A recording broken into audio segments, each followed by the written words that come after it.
I talked about my path to God in previous videos, and I kind of wanted to, the main people that really helped me get there.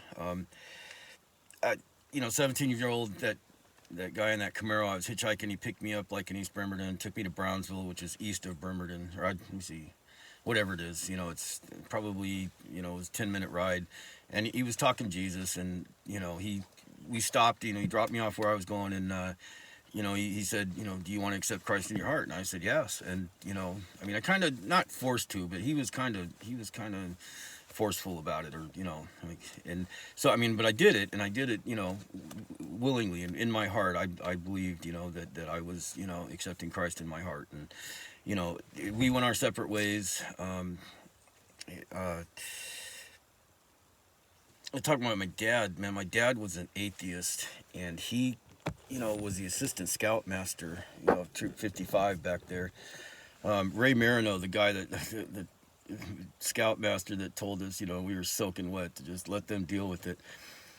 He was he wasn't a teacher, but he was involved in the school district, and I guess he was kind of in charge of the English department of that. And he came around in eighth grade, and one of the things I remember is he taught us the Evelyn Woodhead speed reading, you know, um, what you do. And I always want to go Cheech and Chong. I mean, the Evelyn Woodhead sped ridden, course. But and it wasn't a full course. It was like maybe we got like the first chapter in their book, and there was a metronome and the way that the words on the page, and it taught me how to read paragraphs, not just sentences. Really weird, because I'll go back and read a book and I missed that. I do miss some comprehension, but I mean, I just devour books. I love them. I'll read them over. If it's a good book, I'll read them over. So he came in there and did that, and his son Jason, he and I had, we started in Troop 55 together after Weeblos, and that was probably 4 years, probably 4 years, maybe five, but I think four, that we were together. And I was Life Scout. I was 2 merit badges away from getting my Eagle Scout.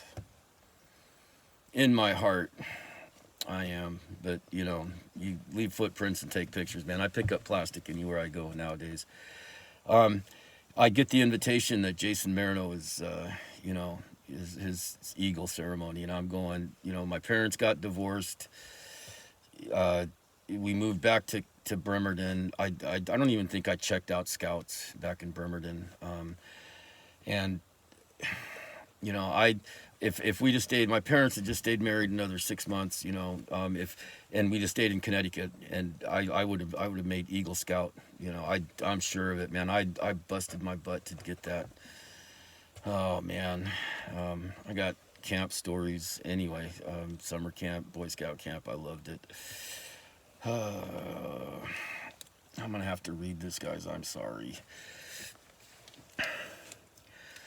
My dad, he was Joe, assistant scoutmaster, and that was cool, man. I'm gonna talk about Wood Badge. That was funny, man. It's an intense outdoor survival leadership thing, and I mean, he was into it. We're coming back, and we're at a pack meeting, at this church in a big grass yard, and my dad's out there picking dandelions and eating them just because they're edible. And I'm like, come on, Dad, you're embarrassing me.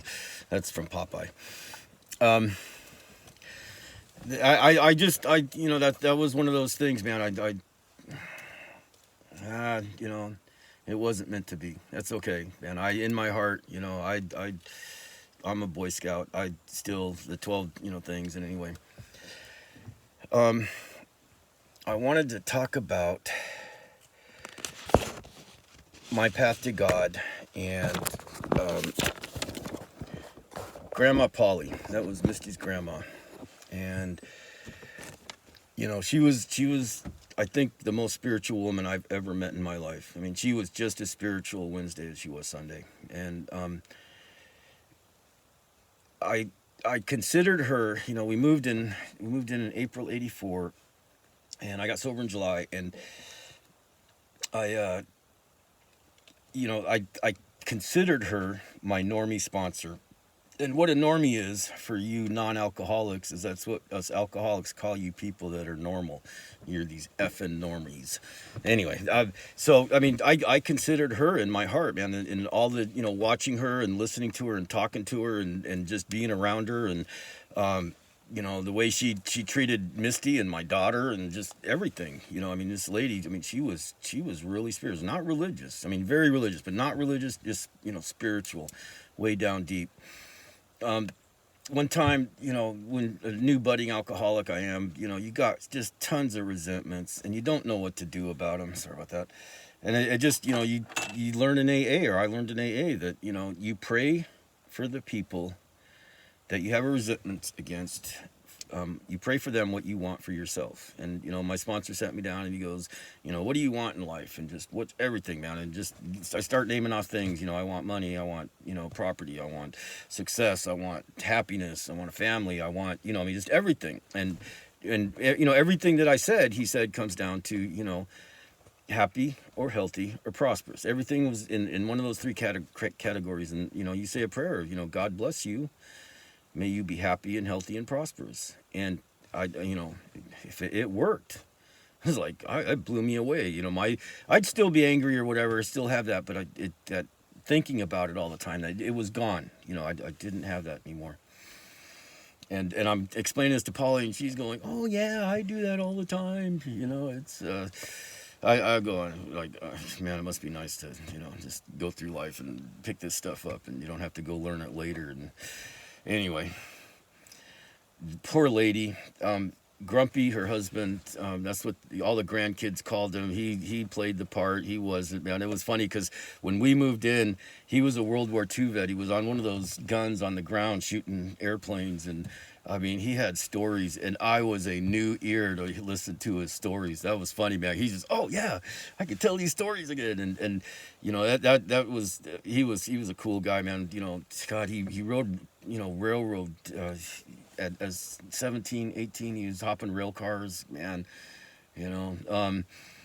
Anyway, we would all get up and Polly would make breakfast for, Grumpy every day. And we'd sit at the breakfast table, man, and she's serving us, and walking over and into us. And all three of us are sitting there smoking, Grumpy and Misty and myself. And it's like that, God, I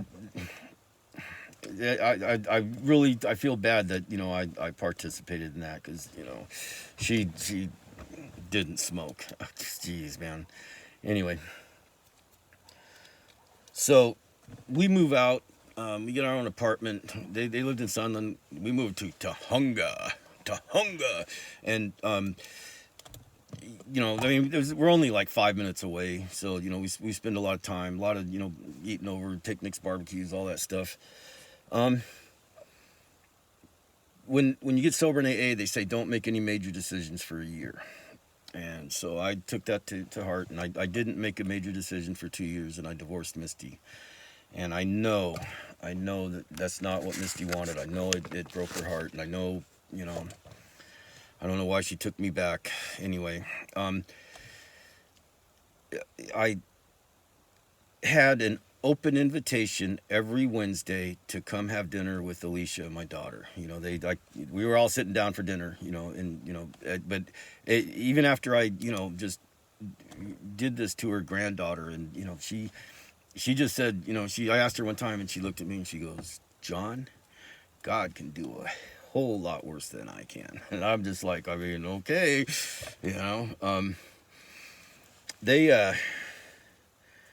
I appreciate that. That was so, just to have, and she still hugged me, and she still, I loved it, man. And just to walk into Polly's house, man, I kind of was home. It was like walking to my grandparents' house.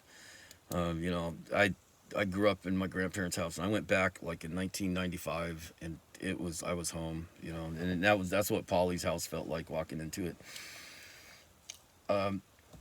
They had a fifth wheeler, and they like to do a lot of traveling. I mean, they did a lot of traveling. They had a couple trailers actually, one that Crumpy went hunting with, and they'd gone back east. I think they'd gone farther. I think somewhere closer to the East Coast, but they were coming back or something. And in Missouri, Polly got sick, and she ended up in the hospital. And something with her stomach, and she was there for a little bit, excuse me, and then they got home, and she was in Valley Presbyterian Hospital, I believe, was the hospital that she was in. And I worked in Panorama City. It probably was 10, 15-minute drive, hitting the lights. I was getting off work, and I, she's in the hospital, and I called her, and I said, "Hey, Polly, I'm going to come visit you. Can I bring you anything?" And she goes, "John, I would love a piece of banana cream pie." And I'm going, "Okay. I mean, is it okay? Can you eat that? I mean, can I just bring anything in?" And then she's like, "John, I don't care. I want a piece of banana cream pie." So I stop at Coco's on the way on Sepulveda Boulevard. I don't know where it was. And I pick up a banana cream pie and, just one fork. And, I get to the hospital and walk up to her room. And we sit, both of us, on the edge of her bed. And we shared that pie. And we shared the fork. It just, I'm sitting there just going, like, "God, you're sick." Or, I mean, I don't want to get you sick. Or, I mean, she didn't care. She just sat there and we talked. And, I got to tell her my normie sponsor story, that she was my normie sponsor at that time. And, that I had, walked, I didn't say I'd walked through the door, but that's what I had done with her. And I explained that in other words, that she was the one that kind of all the doubts were gone. I'm not going back. I'm walking forward with God and Jesus. And I'm telling her this, and she starts bawling. I mean, she just starts, her shoulders, and she's, oh man, and she lost it. And I'm going, "What did I do?" And when, she came back, composed herself, she goes, "John, my only prayer is that I touched someone, that I helped someone along, of just that, and you answered it. You just answered my prayer." And I'm just like, wow, it's powerful stuff. That's a spiritual moment, We talk about spiritual moments and spiritual experiences in AA, and I'll probably go into that when I talk about my drunkalog and getting sober and stuff. And I got to make amends with her. I didn't have anything that I needed to make amends for, but, I got to sit, and I got to, we had our final words, and, I always, in my heart, just like Grandma Polly, that was a special thing for me, was to be able to sit there in her, hospital room. She ended up having cancer, and women cancer, and she died like 2 or 3 nights later. And I was at their house, Polly and Grumpy's house, with Alicia. Misty and Grumpy had gone to, they're going to the hospital, to be with Polly. And I get a phone call, and it's her, and she's like, "Where's my family?" And she's crying and just upset. And I'm, I think she knew that was her last, days. And I said, "Polly, they're on their way. I mean, they left 10 minutes ago, and they probably had another 10 minutes to get there. So, they were on their way." That, and she died. That, too suddenly. Not funny, but my grandma Gree and Polly, my grandma had a myocardial infarction. And that's a heart attack. That's what my grandma had. That's what my 4 heart attacks were, myocardial infarctions. Her doctor, back in '85, misdiagnosed it or something, and she made my grandpa promise that not to go after the doctor, not to sue him, not to raise a fuss at all about it. And my grandpa didn't. And Polly, the doctor in Missouri, I think, misdiagnosed her and sent her home. And maybe it was like 2 or 3 weeks later. I don't know, however long later, they finally, found out what it actually was. And they might have, in that time, it might have saved her. I don't know. That's here nor there. So Polly had, she had 3 kids. Uncle Mitch was the oldest. And he was, I considered, as spiritual as she was, I mean, I consider her the most spiritual, so he couldn't be. But, he was as spiritual as she was. And, he did swimming pools down there in Southern California. And when I first moved there in '84, and her grandpa was, Mrs. Grandpa Grumpy was doing swimming pools, I thought about asking him, but I don't know. I never got up to whatever to, gumption to ask, or motivation. And, then, God, I'll talk about my start in my pool business. But the earthquake hit, and, we had 1 day free a week after that, after the earthquake hit in 94. And, so I took that day, and I asked Mitch. I said, "Man, will you teach me the pool business?" And I started writing with him, and on Wednesdays, because everybody wanted Monday or Friday off, and so I took Wednesdays, so I just nobody'd mess with me, my day off. And I started riding with him and helping him do swimming pools, and he sold me my first 10 pools. And we'd also go do acid washes and chlorine baths, and he got into and got me into tile cleaning, which was a really lucrative business. I mean, I probably made, in my 18 years, I probably made $50,000 on tile cleaning easily. This has nothing to do with anything. My QuickBooks, in the upper left-hand corner of my QuickBooks, it had accounts receivable, and open it up. And when I finished my pool business, I had made like 900 accounts receivable was $922,000. So but anyway, getting back to Mitch, I spent a lot of time with him, talking with him. I mean, he would discuss all this stuff. I have questions, and it got me started my pool business. I bought, supposed to be my first 10 pools, and I only got 9 out of it, and I had to work them for 6 months free. I provided chemicals, I provided everything, and he billed for them. And then after 6 months, they were mine, and they were all down in the San Fernando Valley. I'm living in Palmdale. It's an hour drive with no traffic, 50 minutes with no traffic. Sorry, guys. And so I rode with him when for the first probably 2 weeks. I think it was 2 or 3 weeks, because he just cut me loose. He goes, "You're ready to go, John." And I did, man. I did start. And, Mitch was just, he's a rock. Even I see him today, man, he's a rock. He's older. He's like my dad's age. He's up there. He bought a house with us. He was giving, he just gave of himself, in Christ and spiritually. And, he just, one of those people that, kind of confirmed my faith in God. One of the things I want to say is, I think it was back in 1986 or 87, one of the classes that I took that filled my requirements, not the ones I needed, but it did fill my requirements, was I took a psychology class, and this guy came in, he was really old, he had a cane, he was overweight, he had, big belly, and he comes in and he slams his cane on this podium, and it scared him as much as it did us, But anyway, in this class, in psychology, we had to learn physiology, and one of the things that, I learned was that, let me make sure I get this right. You have cones and rods in your eyes. And there are 120 million rods. There's 120 million rods. And I think the rods are the ones that pick a color for us. And there are 6 million cones, which I think that's just black and white. And it just, our eyes, we don't see like dragonflies, 18 different, whatever. And when I read that, and I'm going, okay, in the size, and that's in the back of your eye. That's your, that's what is picking up.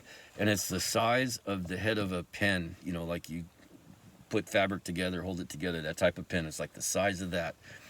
And you have that in each eye. So that means you got 240 rods and 6 million cones. In my mind, I'm going, there's no way that happened out of the primordial ooze. Absolutely not. I'm like going, there's absolutely no, I can't believe that,